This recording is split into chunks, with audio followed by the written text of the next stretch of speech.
Oi, pessoal. A gente vai dar continuidade, então, com o nosso ciclo de palestras sobre residência, prova de residência, as vias de acesso. E hoje aqui com a gente tem a doutora Débora Show. Ela é... Oi? Eu falei errado? Eu pronunciei errado? Não tá certo. Doutora, eu tô, tipo, sei lá, 1 ano mais velha que vocês. Nem isso, talvez.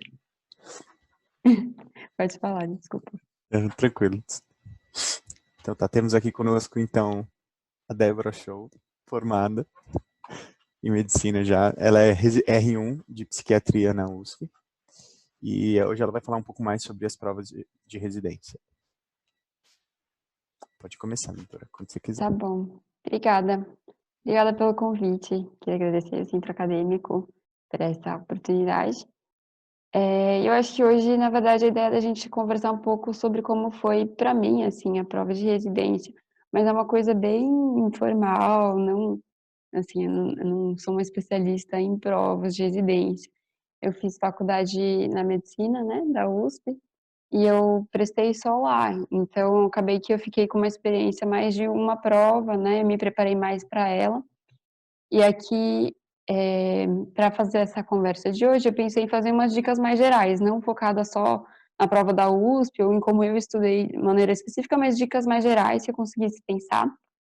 E eu vi que aqui tem gente de todos os anos, né, eu acho que vou tentar falar um pouco de que você pode fazer em cada um dos anos ou do que eu recomendo que você não faça, eh, assim, ao longo da graduação toda, tá bom? Então acho que eu vou falar um pouquinho, sobre isso e depois abrir para perguntas. Se quiserem ficar com o vídeo ligado para eu conseguir ter algum feedback visual, porque eu não conheço vocês, eu não sei se está dando para entender o que eu estou falando, mas se não der também, sem problema. Acho que a primeira coisa, que na verdade é mais importante, é que cada um tem o seu próprio jeito de estudar. Vou falar um pouco de como foi a experiência para mim, mas o mais importante de tudo, assim, é você ser sincero consigo mesmo.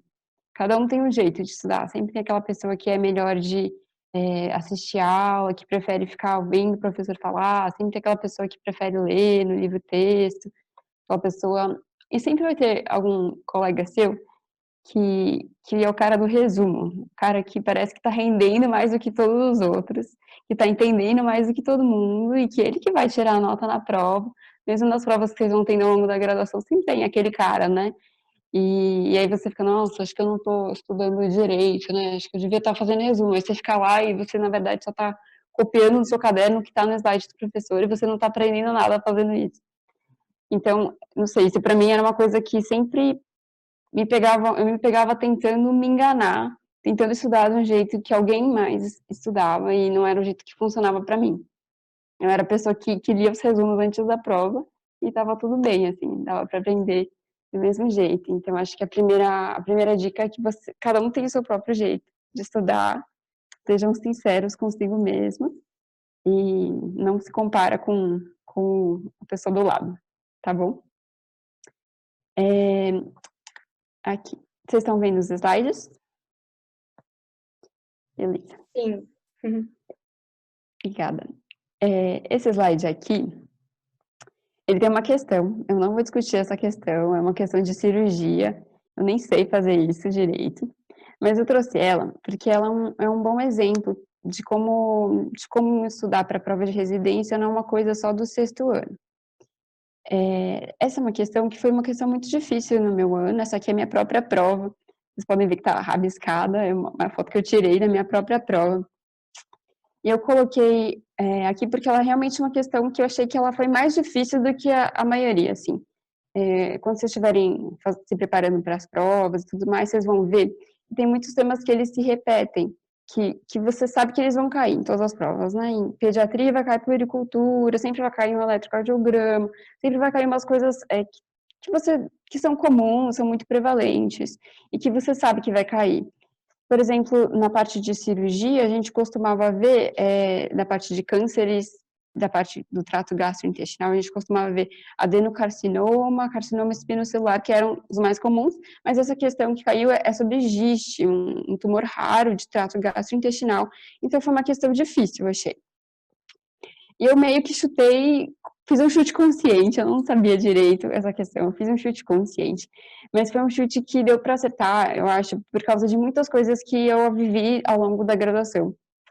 E isso remonta a uma experiência que eu tive no 5º ano, quando eu estava na enfermaria de clínica. A gente teve um paciente que internou para investigar um sangramento abdominal e perda de peso.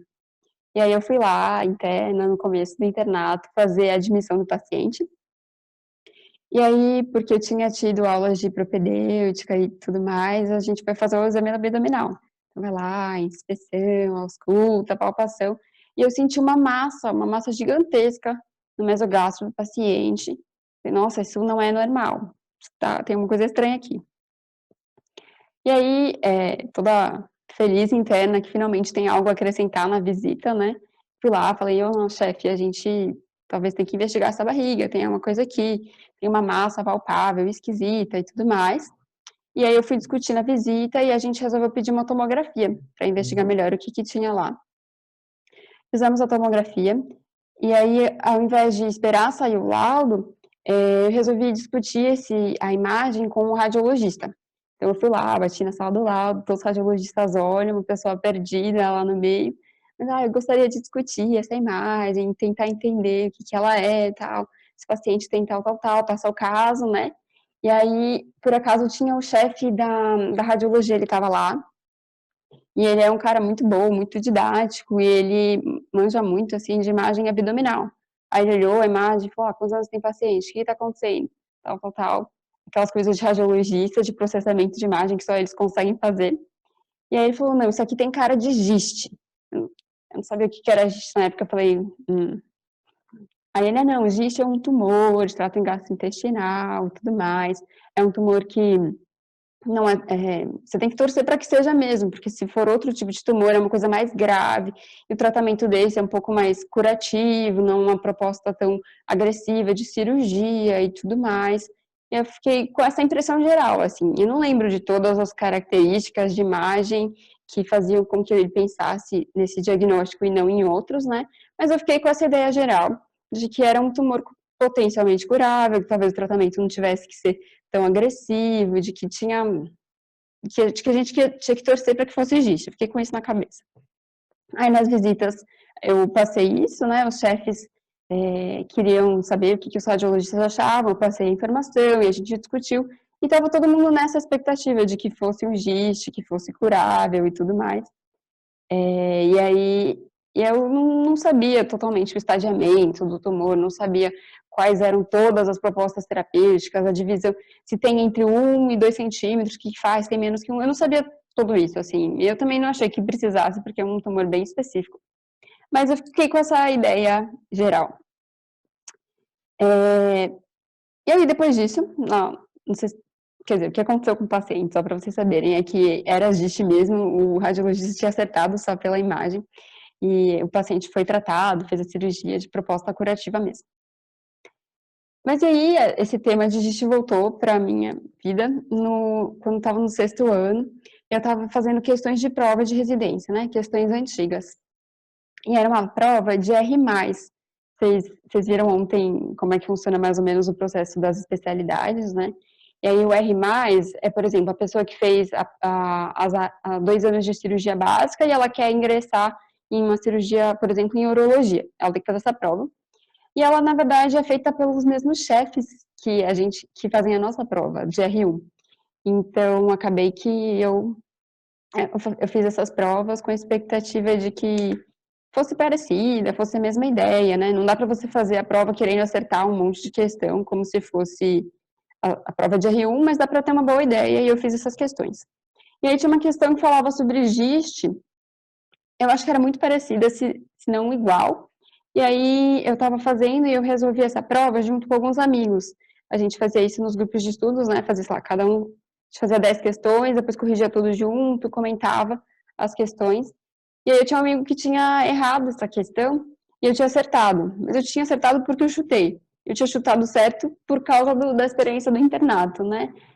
A resposta aqui é o tratamento mais conservador que tem, que não precisa de linfadenectomia, dá para só fazer a gastrectomia. E eu falei para ele, desistia de boa, por isso que eu pus A. Foi uma coisa tipo isso, assim, não elaborei, eu não entrei muito em detalhes, porque eu achei que não fosse um tema que valesse a pena discutir e tudo mais, não achei que fosse cair na nossa prova, e caiu. E esse é um exemplo bobo, assim, é uma questão na prova, né, acho que uma questão, assim, não faz diferença, tanto assim, mas ela ilustra como, assim, desde o começo da graduação, você vai tendo informações que, se você presta atenção, se você se envolve, se você presta atenção em propedêutica, se você vai lá, é ativo nas aulas, você está presente de fato, assim, você vai aprendendo cada vez mais, e aprender desde o começo da graduação vai te proporcionando mais interesse. Tipo, eu acertei essa questão no sexto ano e ela me chamou a atenção porque eu tinha visto um paciente e eu tinha me envolvido com o caso dele. E eu acho que essa é uma dica para vocês, assim, como estudantes de medicina, não só como pessoas que vão prestar uma prova um dia, né?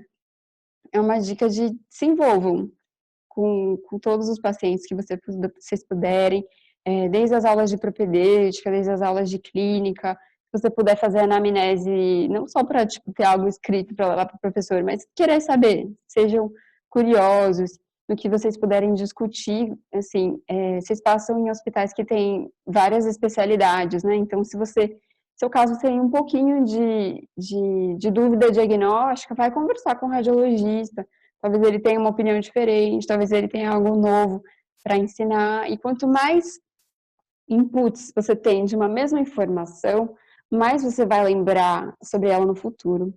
E eu acho que essa coisa de se envolver é uma atitude ética também, né, com o seu próprio paciente. Você está fazendo o melhor que você pode, você está oferecendo o cuidado e você está se tornando um médico mais inteiro, mais completo, à medida que você vai fazendo esse exercício desde os primeiros anos de graduação.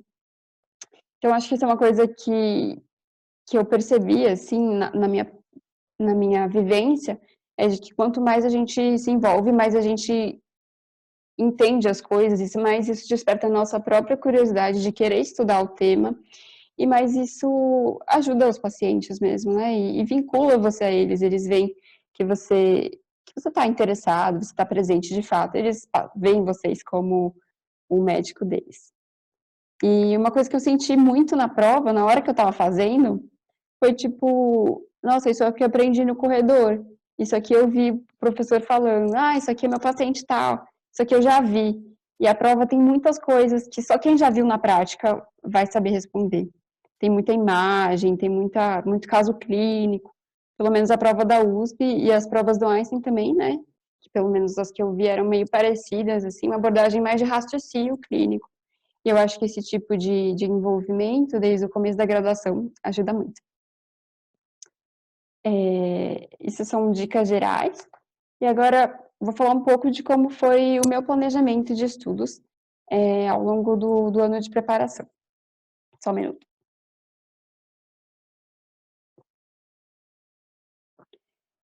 Eu comecei a estudar para residência, assim, de verdade, mas a partir do sexto ano mesmo.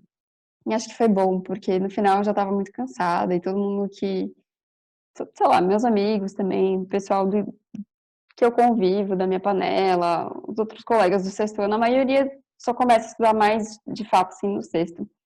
Se você vai se envolvendo e vai se dedicando ao longo da graduação inteira, eu acho que é uma boa estratégia só deixar para o final, para se cansar um pouco mais, assim. E aí, o que eu fiz? Conforme eu ia passando nos estágios, eu ia estudando a matéria do próprio estágio. Então, estava na pediatria, e aí eu ia estudando as coisas de pediatria que tinha no estágio, né? A gente tinha umas aulinhas de estágio, e eu revisava a matéria de pediatria mesmo, só que do quinto ano. Então, para tentar cobrir, ao longo de cada estágio do sexto, toda a matéria das respectivas áreas que eu ia passando. Isso era bom, porque daí, se eu tivesse alguma dúvida, o professor já estava lá, eu já conseguia perguntar, e aí você faz uma coisa mais imersiva, sabe? Você está pensando em pediatria, e aí você volta para casa, estuda pediatria, fica uma coisa mais única, assim, sabe? Isso foi o que eu fiz e me ajudou. E aí eu dividia por semana os tópicos que eu tinha para estudar. E geralmente eu não conseguia cumprir muito bem isso, então eu deixava umas semanas vazias para tipo correr atrás do atraso. E funcionou mais ou menos assim. E aí, depois de fazer a revisão de algum tema de pediatria, por exemplo, sei lá, sepse neonatal, eu estudava isso e aí depois eu fazia questões sobre esse tema, né? As questões eu acabava fazendo do material da Medcel. Eu comprei as apostilas, e aí quando você fecha com eles, você ganha apostilas e videoaulas. Eu usei muito, muito pouco, assim, do material deles, acho que menos de 1% dos vídeos e, sei lá, menos de 10% dos materiais teóricos, mas o que eu usei foram as questões, que elas já vêm separadinhas por temas. Elas estão divididas por tipo, grandes áreas, né, pediatria, mas aí subtópicos. Então você consegue encontrar muito fácil as questões do tema que você quer fazer. Assim, não tenho nenhum conflito de interesse com nenhum cursinho, assim, mas eu não compraria de novo esse mesmo material. Os gabaritos não eram muito bons, uma coisa que ajudou tanto. O que ajudou era que era dividido por tema. A maioria dos meus amigos que estão na residência, muitos vieram de fora, de outros lugares do Brasil e tudo mais, muitos fizeram um médio curso ou MED. E acho que o que é importante na hora de escolher o cursinho não é tanto o qual, mas o quanto você vai dedicar seu tempo a estudar mesmo, e o que acho que mais vale a pena nos cursinhos, pelo menos para mim, assim, foram as questões. O fato delas serem divididas por tema, e assim que você vai fixar um conteúdo, você lê, às vezes está viajando, mas na hora de fazer a questão você precisa realmente sacar o que você entendeu de fato. E aí eu fazia essas questões e eu selecionava umas 5 delas para levar para o grupo de estudos. Fazer o grupo de estudos com mais 3 amigos e a gente discutia as questões interessantes, aproveitava o tema da discussão, o tema da questão para trazer alguma discussão que a gente achasse importante. E era legal, assim, também, eram meus melhores amigos, a gente jantava junto, eram dias que a gente conseguia descansar um pouco também. E sempre ajuda quando você está estudando com outras pessoas, que você consegue explicar para eles por que é essa alternativa e não é essa, aí você tem que realmente ter entendido o conteúdo. E aí, basicamente, a maior parte do ano foi desse jeito que eu estudei. E lá em novembro, acabaram minhas aulas e eu fui fazer uma revisão dos temas principais. Sempre tem aquelas coisas que você precisa decorar de última hora, que você nunca vai lembrar se você decorar em março, assim. E aí é melhor que você dê uma lida lá no final do ano para ficar mais claro para a prova. Mas além disso, eu acho mais importante para esse final de ano é você otimizar. Você tem pouco tempo, né, no final do ano. E como se otimiza o estudo? É uma dica que eu achei muito boa que me deram e eu vou passar para vocês, que é assim, a prova ela é dividida em 5 grandes áreas. Tem cirurgia, clínica, pediatria, ginecologia e obstetrícia, e uma que chama medicina preventiva, medicina social, que vai englobar epidemiologia, APS, todas essas coisas.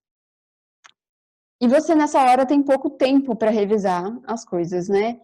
E se você pegar, por exemplo, comparar clínica com epidemiologia, você vai ver que clínica tem muitos e muitos e muitos tópicos que podem cair. A matéria é muito abrangente. Vai de nefrologia, reumato, pneumo, cardio, dermato também cai dentro de clínica, psiquiatria cai dentro de clínica.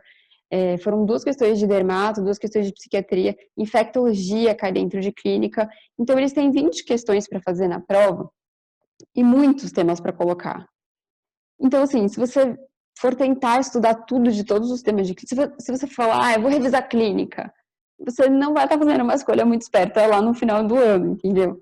Se você pegar e falar, vou revisar epidemiologia, estudos epidemiológicos, por exemplo, vou finalmente entender o que é coorte, caso controle, o que é o p-valor, todas essas coisas que a gente sempre acha meio chato, assim, eu pelo menos eu acho meio chato. Vou finalmente tentar entender o que é isso, é uma coisa que vale bastante a pena, assim, porque vão cair várias questões sobre isso. A epidemiologia não tem tanto o que cobrar. Vai cair isso, tipo, isso é certeza. Você não sabe se vai cair glomerulonefrite, pseudomembranosa, sei lá, as ANCA relacionadas. Você não sabe se vai cair essas coisas específicas de nefro. Provavelmente não vai cair. E se cair, vai ser uma questão difícil que muita gente vai errar. é uma coisa que você deve revisar, que você deve saber ao longo do ano, mas se você tem pouco tempo, está em novembro, revisa o que vai cair com certeza, né? Em pediatria tem uns temas que sempre cai também, puericultura é uma coisa que vai cair com certeza, sempre tem eletrocardiograma, sempre tem umas coisas que vocês vão ver mais pro fim do ano, assim, mas no final do sexto ano que sempre cai. Essas coisas vale a pena você estar bem afiado e não perder tempo nas picuinhas. As picuinhas deixa para aprender bem no quarto ano, no terceiro ano, e aí, não, assim, eventualmente se cair na prova, você vai puxar de algum fundo da sua memória e você vai fazer um chute consciente. Mas você não pode errar as coisas que são básicas e que caem todo ano. Tá fazendo sentido, mais ou menos? Deu para entender essa ideia? Beleza. E ao longo de todos os meses, eu fazia algumas provas de outras faculdades, né? Eu acho que da Unicamp eu fiz, do Einstein eu fiz algumas questões também. A prova da Unifesp é uma coisa muito bizarra, assim, tipo, eu fazia os simulados e eu acertava metade das questões, porque eles cobram temas muito específicos, assim. Cobram temas realmente cabulosos e bizarros, que eu acho que é uma maneira, talvez, de proteger quem é da casa, não sei. A prova da Santa Casa também é bem específica, mas a Unicamp, Ribeirão, Einstein, HC tem provas mais ou menos parecidas, que cobram temas gerais, gostam bastante de imagem, caso clínico, coisas de fazer pensar, assim. Eu acho que são provas boas. E eu fiz elas ao longo dos meses, só que eu deixei, como eu só ia prestar na USP, eu deixei as provas da USP, que eram teste, para fazer no final, como se fosse tipo um simulado. Mas isso aí cada um organiza conforme as provas que for prestar. A minha dica é só que, assim, deixem as provas mais recentes e provavelmente mais parecidas com o que você vai fazer para o final, para você cronometrar tempo, para você saber mais ou menos quando você vai tirar, para deixar um pouco mais, fazer tipo um simulado mesmo, que nem de vestibular. Eu coloquei aqui que eu escolhi a minha residência, a área que eu ia prestar, só mais lá no final. Foi, tipo, quando as inscrições já estavam abertas, acho que era outubro para novembro, assim. E, enfim, foi uma coisa de última hora que eu escolhi. Eu sempre gostei de todas as especialidades, estava muito indecisa. E decidi bem para o final. Eu achei que isso foi bom, na verdade, porque me permitiu me envolver bastante em cada um dos estágios. Sempre dava aquela coisa, eu não sei para que eu estou estudando, mas eu tentava estudar como se eu fosse fazer uma coisa bem difícil. E assim, eu acho que foi bom porque eu acabei me envolvendo bastante. E acho que passar por cada estágio, pensando que você vai fazer aquilo, é uma coisa que te motiva, sabe? A tentar ser boa, tentar aprender direito, tentar ter um bom relacionamento com a equipe e tudo mais, ter curiosidade sobre a área. Me pediram para falar um pouco sobre estatística, sobre notas de corte, assim, mas eu acho que essa parte é a menos importante, assim. Eu trouxe ela só para a gente ter uma ideia de algumas coisas estranhas que acontecem. Por exemplo, aqui na linha de cima é a relação candidato-vaga, né? E a linha de baixo é a nota de corte. E eu vou, por exemplo, comparar a psiquiatria com clínica médica. Clínica médica tem muita vaga, então a relação candidato-vaga é menor. Mas a galera costuma ser muito nerd, assim, os nerds de todas as faculdades do Brasil acabam prestando clínica e, assim, a nota foi mais alta que psiquiatria, que são pessoas diferentes. E isso para mostrar, assim, que às vezes no vestibular a gente tem a ideia de que as coisas mais concorridas são sempre notas de corte mais altas, mas na medicina isso não necessariamente é verdade. Tem um perfil de pessoas que presta cada área, e isso varia. Mas acontecem algumas bizarrices de ano para ano. Por exemplo, cirurgia geral é uma especialidade que rotineiramente não tem uma nota de corte tão alta. A gente tem até aquele estereótipo, né? O cirurgião é o cara que só quer abrir barriga, não quer estudar. E às vezes isso era verdade, assim, a nota de corte não era tão alta quanto a de clínica médica. Mas esse ano não sei o que aconteceu. Olha isso, a relação candidato-vaga foi 9,8, bem menor de clínica, e a nota de corte foi muito alta. Então, assim, a moral da história é que quando você for prestar a prova, você vai ter a relação candidato-vaga. Isso pode botar medo em você, mas na verdade não significa nada. tipo, pode variar muito de ano para ano, e você consegue ter uma ideia, né, geral de quantas pessoas querem a mesma vaga que você, mas você não faz ideia de quão preparadas são essas pessoas. Otorrino, a nota, tinham 22 candidatos por vaga, e a nota de corte foi não tão alta assim, né? Então, isso varia de ano para ano, e não se assustem.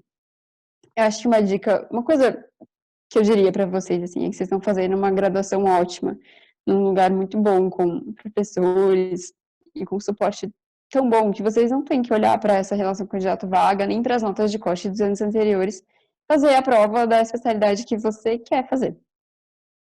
E mesmo se não for passar direto, se for ter que fazer um ano a mais, é um ano que vai ser bom. Os meus colegas que trabalharam um ano, eles são muito mais espertos, assim, com coisas práticas, com dose, com lidar com situações inusitadas que acontecem no R1. E, enfim, é um ano que é bom também, e vocês não têm que olhar para esses números, não, mas é só para ter uma ideia de que eles são muito variáveis e não se apeguem a eles. E, por último, como aspirante de psiquiatria, não poderia deixar de falar sobre a saúde mental, que acho que é uma coisa a coisa mais importante que tem, né? Vocês passaram há não tanto tempo no vestibular e sabem como esses anos podem ser muito desgastantes, muito estressantes. E eu queria mostrar para vocês essa curva aqui. Ela foi feita por esses dois psicólogos, Yerkes e Dodson, os psicólogos americanos, que eles estudaram como as pessoas fazem atividades, desde atividades intelectuais até atividades mais físicas, sob estresse. Então, aqui no canto inferior esquerdo, a gente vê como age uma pessoa sob nenhum estresse, uma pessoa que está assistindo a aula entediado.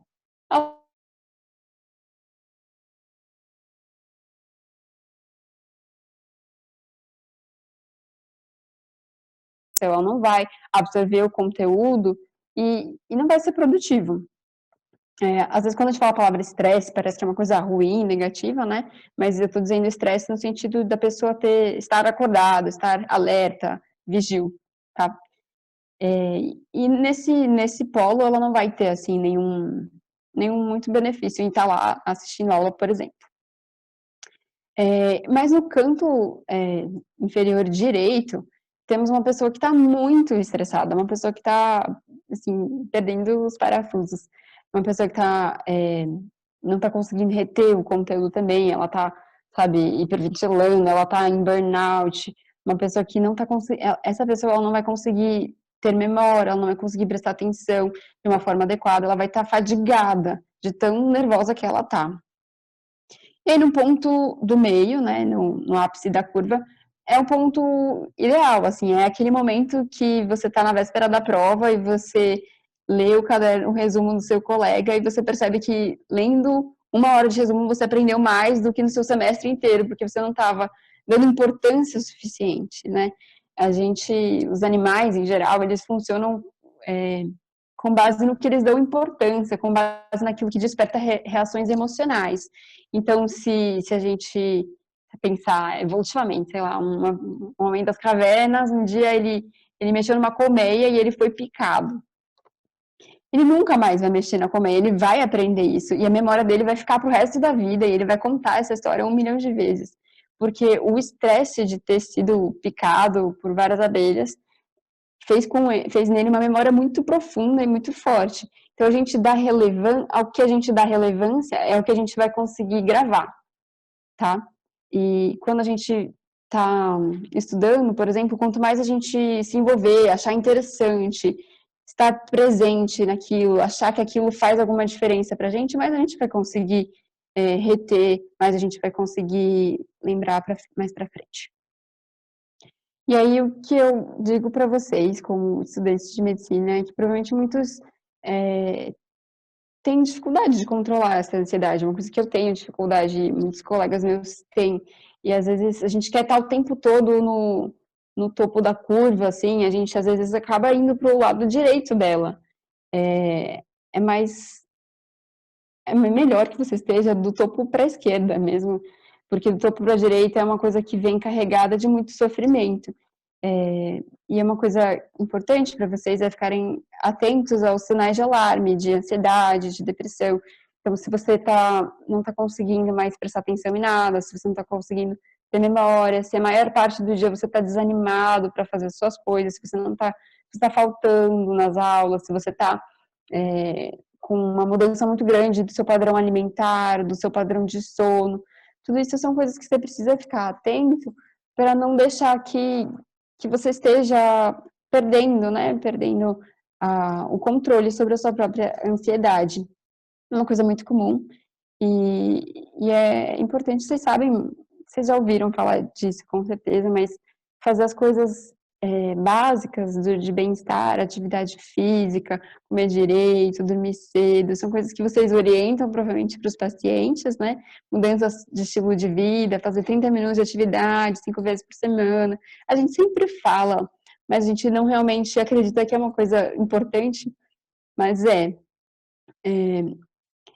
cuidar da nossa própria espiritualidade, da nossa própria sanidade mental, são coisas muito importantes também, e eu posso dizer por experiência própria, assim, eu estava muito tranquila na hora da prova, não tranquila no sentido de, ai, vai dar tudo certo, mas que eu tô bem comigo mesma, assim, e acho que é uma coisa importante, cada um tem a sua maneira de lidar, né, com isso, mas eu acho que é a coisa que você deve investir tempo, você não vai estar perdendo tempo se você está fazendo alguma atividade de mindfulness ao invés de estar revisando uma matéria. Você vai estar investindo em você, e isso é o mais importante.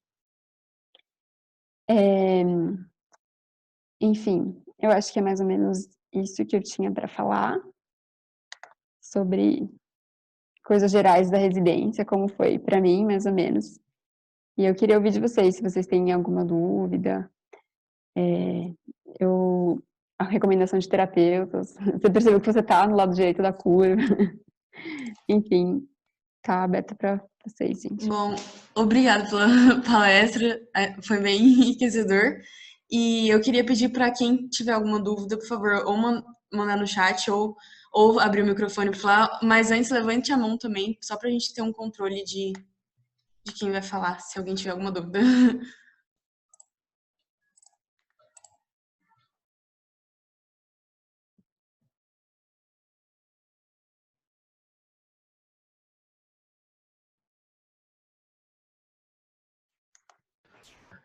Eu vou tirar uma dúvida, então. Tirei. Boa noite, doutora. Tudo bem? Tudo bem? Eu queria saber um pouquinho mais sobre a segunda fase do HC que você comentou. Tipo, esse ano eu sei que foi online, né? Teve algumas imagens e tudo mais. Só que normalmente como que é? É entrevista? Não sei, prova prática tipo OSCE? Você sabe me falar um pouquinho melhor sobre isso? Sim, esse ano não foi online, vai ser, né? No ano que o pessoal que vai prestar agora vai ser, mas a última prova que teve foi a que eu fiz, ela foi uma prova prática. Então são 5, acho que foram 5 estações, cada uma de 10 minutos, com simulação de casos clínicos. Então você entra na sala, começa a contar o tempo. Aí tem um cenário. Vocês já fizeram prova prática na faculdade? Não sei se é mais ou menos parecido, assim, você está no cenário, você vai atender essa criança, realize os procedimentos necessários da antropometria. Aí você tem que ir lá, pegar a régua, medir a cabeça, medir a barriga, tal, escrever no papel, pôr na curva. Beleza, próxima tarefa. Aí, tarefa 2, dê os diagnósticos. E aí, tarefa 3, veio tal resultado nos exames que você pediu, e ela vem numa consulta, dê a conduta terapêutica, por exemplo. São 2 ou 3 tarefas em cada estação sobre os assuntos. Muitos assuntos que a gente vê no cotidiano, mas não sei se vocês já ouviram falar de como foi a prova esse ano. E caíram coisas bizarras, assim, caiu picada de escorpião. A gente está em São Paulo, nunca viu picada de escorpião. Então, foi bizarro, assim, tinha uma questão que era de UTI, você tinha que evoluir um paciente na UTI, e a questão não era tão difícil, mas o enunciado era totalmente confuso, assim, você não conseguia entender, e eu acho que eu estou assustando mais vocês do que ajudando falando isso, mas a ideia geral é que cai em casos clínicos, e às vezes você consegue prever o que vai cair, às vezes não, mas é geralmente assim, simulação de casos clínicos. Mas o que estão falando esse ano é que na USP vai mudar por causa da pandemia, isolamento social e tal, não vai mais ser prova prática, falando que vai ser uma prova de multimídia. Não sei como é isso, ninguém sabe. Mas eu acho que em muitos lugares vai continuar sendo prova prática. E talvez não tem ninguém no 6º ano, né? Não sei se depois que vocês forem prestar, já vai voltar a ser prova prática ou não. Acho que é uma coisa que está em aberto ainda. Tem uma pergunta aqui no chat da Júlia. Ela perguntou como se preparar no ano anterior. Vale a pena estudar assuntos mais gerais para aumentar seus conhecimentos gerais? Sim, sempre vale a pena estudar assuntos gerais. O que eu fazia no 5º ano, que eu achei que foi suficiente, assim, é estudar a matéria que você está no internato. Então, por exemplo, eu não tive ginecologia no 6º, eu tive só no 5º. Então, prestar atenção, frequentar as aulas, estudar para a prova do estágio. Os estágios de vocês têm provas? Quem está no internato? Alguns Pode têm, falar, Manu. geralmente elas são de caráter mais formativo em si, e nem todos têm a prova em si. Então varia de professor para professor e não tem uma nota especificamente. É só você recebe a sua nota, mas ela não vai definir se você passa ou não. Ah, entendi. Bom, mas, enfim, então estudar não para a prova do estágio, mas a matéria que você está no estágio, né? Você fica com alguma dúvida, você pesquisa no UpToDate, olha no livro, pesquisa, procura saber, e eu acho que se envolver bastante, assim, com os estágios desde o começo, assim, ajuda bastante. Obrigada. Imagina. Não sei se responde. A Marina perguntou ela falou que na faculdade estimulam que façam a prova de residência americana USMLE, né, no futuro, e então ela queria saber como conciliar com prova de residência esses estudos. Uhum. Eles estimulam que você faça mesmo sem ter certeza se você vai querer sair? Então, é uma metodologia porque eles criaram a faculdade, o currículo da faculdade baseado lá fora. Então, eles esperam, pelo menos é a impressão que eu tenho, gente, me ajuda. Eu ainda estou no 2º, mas a impressão que eu tenho é que a gente submeta ao USMLE, mas eu acho muito difícil você conduzir as duas coisas juntos, mesmo que o USMLE for um plano B, por exemplo. Uhum. Eu não sei se você já teve, eu sei que tem médicos que têm o USMLE, mas eu não sei como eles conciliariam, sabe? Porque você ainda tem um internato, né? Tem que, o 6º ano, no último ano, tem internato, tem que se preparar. Eu sei que o USMLE faz durante até a graduação, né? No nosso caso, acho que ainda não dá, porque não tem a turma ainda, né? Formada, mas eu não sei se você tem alguma experiência com isso, de ter os dois caminhos. Eu tentei fazer isso, na verdade. Ai, que legal! Uhum. Mas eu não consegui. Então. O meu pai queria que eu fizesse. Eu não tinha esse plano de sair, assim, ainda não sei também o que eu quero fazer no futuro. Mas são perguntas muito específicas, né? Bioquímica, coisas de epidemiologia, e você tem muito pouco tempo por questão para fazer, então você tem que tá muito fresca a matéria para responder rápido e tudo mais. Assim, com o meu currículo não tinha nada a ver, então foi muito difícil conciliar, eu não consegui. Os meus colegas que estão querendo sair estão se preparando mais agora depois da faculdade mesmo, né? Acabou a faculdade, estão fazendo um ano para isso. Mas assim, se eu tivesse tido um currículo talvez um pouco mais parecido, se eu já tivesse mais convicção de que eu quero sair, talvez seria bom fazer os steps mais ou menos ao decorrer do curso, né? Porque daí tá mais fresco, bioquímica, biologia molecular. Você vai estudar isso no 6º ano, é muito ruim, mas é possível assim, né? Mas eu acho que se meu currículo fosse mais parecido, eu tivesse certeza de que eu queria isso, eu tentaria. E se não der paciência, você faz depois, né? Mas tentar otimizar, assim, não sei. Não, mas eu já pensei, deve ser muito difícil mesmo. Ficar com um pé aqui, um pé ali. Eu acho que você tem que se decidir mesmo e se jogar no caminho. Você precisa ter um estresse para conseguir fazer, né? Se você não sabe se você vai fazer essa prova eventualmente ou não, se você vai querer sair ou não, é um investimento muito grande para uma coisa que é incerta, né? Verdade. Tá bom. Não, eu queria Curiosidade mesmo. Obrigada. A gente recebeu uma pergunta aqui no chat também. A pessoa quer saber na sua visão, qual que é a vantagem e desvantagem de você fazer residência na mesma instituição que você se formou? Uhum. Vantagens, primeiro, então. É que depende de qual instituição que você tá, né? Mas assim, eu quis continuar na USP, eu quis fazer psiquiatria e eu sabia que tinha outras instituições muito boas, tipo a Unifesp é muito boa de psiquiatria, tem um hospital psiquiátrico com pronto-socorro aberto, é bem interessante. Eu conversei com pessoas de lá, chefes de lá, para ver como é que era, e eu resolvi prestar aqui, mas, assim, uma parte é comodismo, eu acho. Você já conhece o chefe, já conhece como é que funciona, você sabe o sistema, você entra, você não tá tão perdido assim, você já tem algum relacionamento com seus R+. Isso é bom, assim, é claro que isso não é uma desculpa, né, um fator limitante para você não prestar outros lugares, mas você já tá inteirado. E, e eu acabei ficando também porque o IPQ é um lugar muito bom, que tem contatos com o exterior, tem ambulatórios específicos, com chefes, assim, se você quer uma pessoa especializada em síndrome de Tourette, você vai achar, entendeu? Tem chefes muito bons e eu acabei escolhendo ficar por conta, de ser uma instituição boa, assim.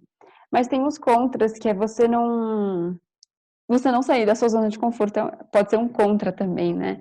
Você acaba tendo uma visão restrita, assim, talvez até doutrinária, dependendo de onde você está. No IPQ eu não acho que é tanto isso, porque a gente tem tantas pessoas que pensam tão diferente que você acaba tendo várias visões. Mas se você está num lugar que tem muito enviesado, por exemplo, para psiquiatria clínica, só psiquiatria clínica, não tem área de terapia, ou se tem terapia, é só uma linha de terapia, você vai ter uma visão muito restrita, e você acaba, não sei, se habituando muito ao modus operandi, né? Tem muitas situações políticas que acontecem e você acaba estando meio que só dentro disso, e eu sinto que eu não tenho tanta crítica dos problemas da minha instituição, porque para mim sempre foi assim, entendeu? Então acho que isso aí é um pouco bom para você ver como é que funcionam outros serviços e tudo mais.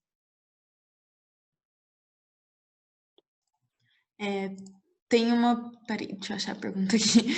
É que você até comentou que tinha decidido escolher especialidade, você não sabia muito bem que queria de especialidade, e aí deu um clique, assim, e aí a pessoa que perguntou queria saber como que escolhe a especialidade, assim, se vai no ritmo dela, ou se. Como que consegue, assim, ter essa delimitação. É difícil. Eu achei uma das coisas mais difíceis ever. Não sei, para mim foi um processo meio longo, assim, que eu gostava de todas as áreas. Eu entrei querendo ser oncopediatra. Aí depois eu entrei no primeiro ano e aí todo mundo falava que o médico de verdade é o médico da atenção primária, todo o resto é especialoide, e o médico raiz é o médico que sabe cuidar de velho, sabe cuidar de criança. Aí eu fiquei com isso na cabeça, assim, ao longo de praticamente toda a graduação. E aí no final eu falei, meu Deus, eu acho que eu não consigo ser essa médica que sabe cuidar de todo mundo. Minha memória é limitada. Eu não vou conseguir ficar atualizada em hipertensão, em puericultura e ao mesmo tempo tirar unha encravada, sabe? Tipo, eu não vou conseguir fazer isso. É muita coisa para mim, eu vou me focar numa coisa só. Eu posso me envolver mais profundamente, assim.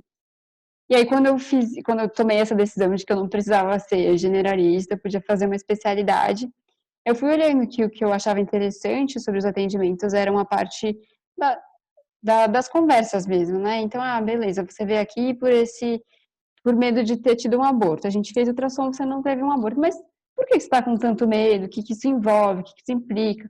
Essas eram as partes que eu gostava mais. Eu percebi que isso tinha a ver com psiquiatria. Com, assim, entender a biografia das pessoas, a história delas. E foi para mim mais ou menos esse processo, assim. Mas muitas pessoas, elas acabam fazendo aquilo que elas se envolvem de ligas, elas pegam algumas atividades de extensão. Vocês têm ligas, não é? Tem? Não, a gente tem um programa de tutoria que é seguir o médico, mas não é liga. Entendi. Mas uma experiência prática que você acaba tendo ao longo da graduação, né? Muita gente acaba escolhendo por isso, alguns colegas acabam escolhendo por uma coisa, tipo, tem um amigo meu que fez um algoritmo de decisão, assim, tipo, clinicar ou operar, ou clinicar e operar. Ele, clinicar e operar. É operar coisa grande ou operar coisa pequena? Operar coisa grande. Então, ortopedia ou GO? Ele fez esse algoritmo na cabeça dele, porque ele é o cara racional, e ele falou, ortopedia não sabe nada, eu quero fazer GO. E ele foi nisso, assim, tipo, cada um tem o seu jeito de decidir, cada um tem os estereótipos que constrói para si de cada especialidade, né? E a gente acaba vivendo um pouco de estereótipos, de certa forma, idealizando um pouco, e acho que é bom idealizar em certa medida o que você quer ser assim. E eu acho que muito tem a ver com os profissionais que você conhece, né? Se você tem um professor que é muito bom em algo, você vai tender a gostar daquilo, tender a se inspirar nele. E eu acho que tá tudo bem escolher mais só no fim, assim, estar aberto para tudo até o final, assim. Causa uma angústia na hora da escolha, mas é algo que te ajuda a se envolver bastante durante a graduação inteira, assim.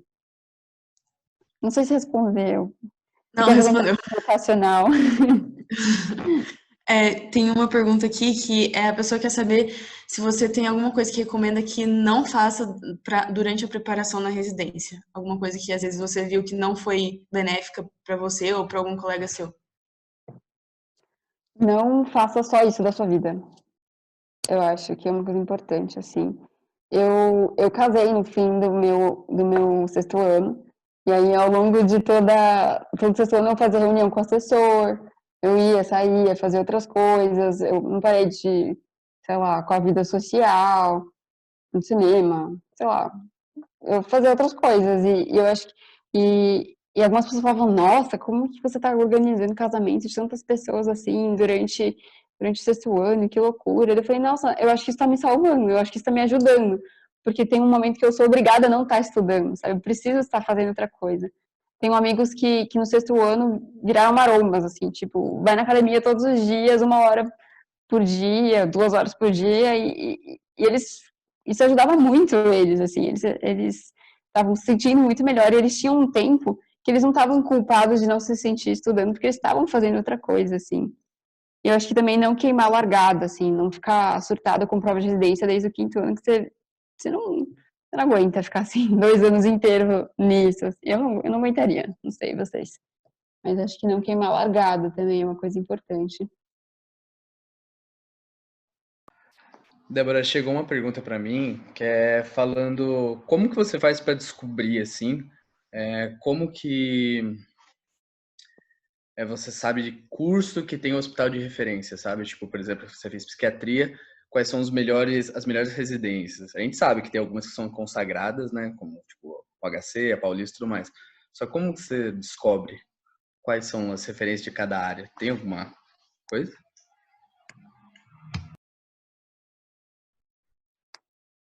Eu acho que se você fala com os seus chefes, por exemplo, você quer fazer gastrocirurgia, aí você fala com o chefe da gastrocirurgia, ele conhece pessoas que se formaram nessa área em vários lugares, né?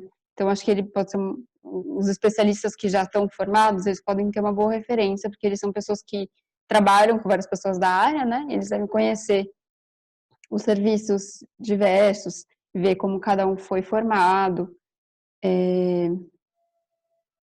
Não sei, confesso que eu não pesquisei muito sobre isso, que na USP a maioria das pessoas quer ficar, assim, né? Tende a continuar. Mas eu acho que talvez um bom caminho seja perguntando para os especialistas mesmo. Tem uma pergunta aqui no chat. As provas teóricas da residência diferem de acordo com a especialidade que a gente vai prestar ou todas têm as mesmas matérias? De acesso básico, todas têm as mesmas matérias, é exatamente a mesma prova teste e exatamente a mesma prova prática. O que difere é a entrevista. A entrevista vale só 10% da nota final, é muito pouco, né? Então, a grande maioria é tudo igual. E a entrevista não tem como você se preparar, assim, então, você se envolver, fazer um currículo ok, mas no final vale muito pouco, assim, em comparação com a nota geral, né? mas o resto é tudo igual.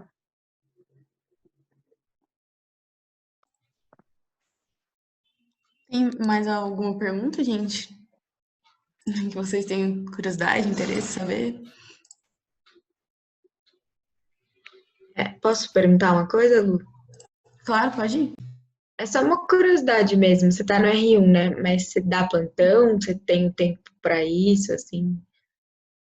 Eu dei alguns plantões, muito poucos, na verdade, mas meus colegas que estão na pilha, assim, de ficar rico, eles estão dando plantão, dá tempo, assim, a psiquiatria é uma residência bem tranquila, a gente vai trabalhar, acho que 1 ou 2 finais de semana no mês, então tem os outros 2 livres, né? E durante a semana a gente tem um período livre também. Então, é muito atípico, assim, é muito suave a residência em comparação com outras.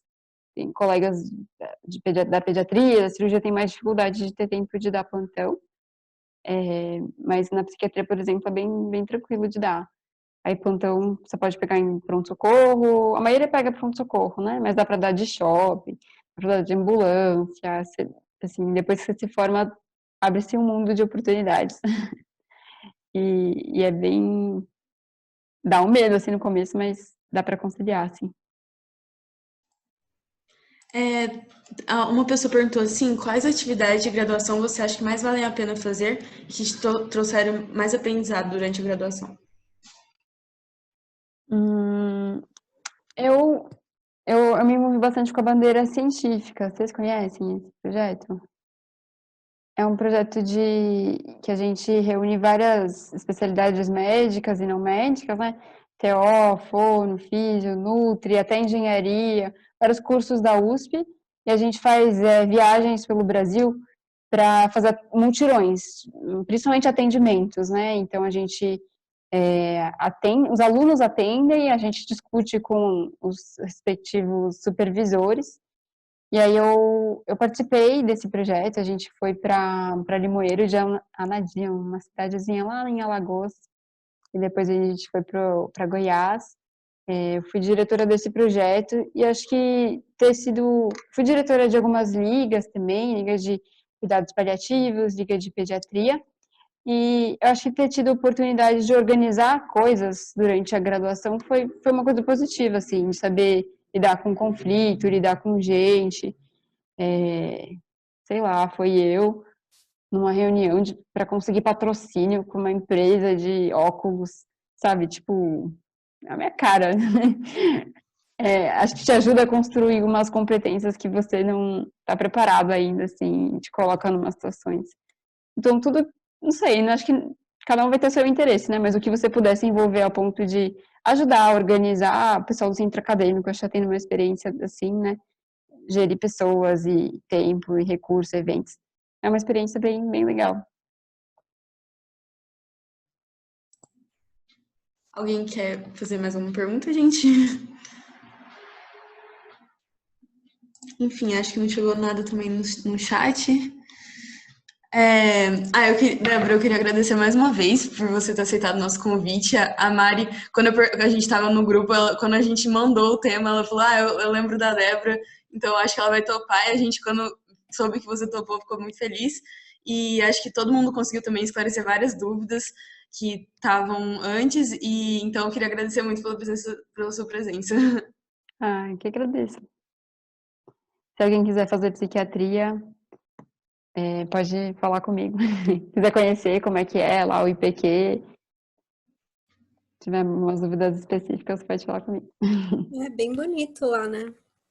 É bem Tem aquela bonito. escada com fotografias, né? Bem bonito. Uhum. Só uma dúvida, você acha que a pandemia mudou alguma coisa, assim, nas residências, tipo, na sua, você sentiu? Uma curiosidade mesmo. Muito. Eu tive praticamente um mês de psiquiatria, todo o resto eu estava trabalhando no Covid.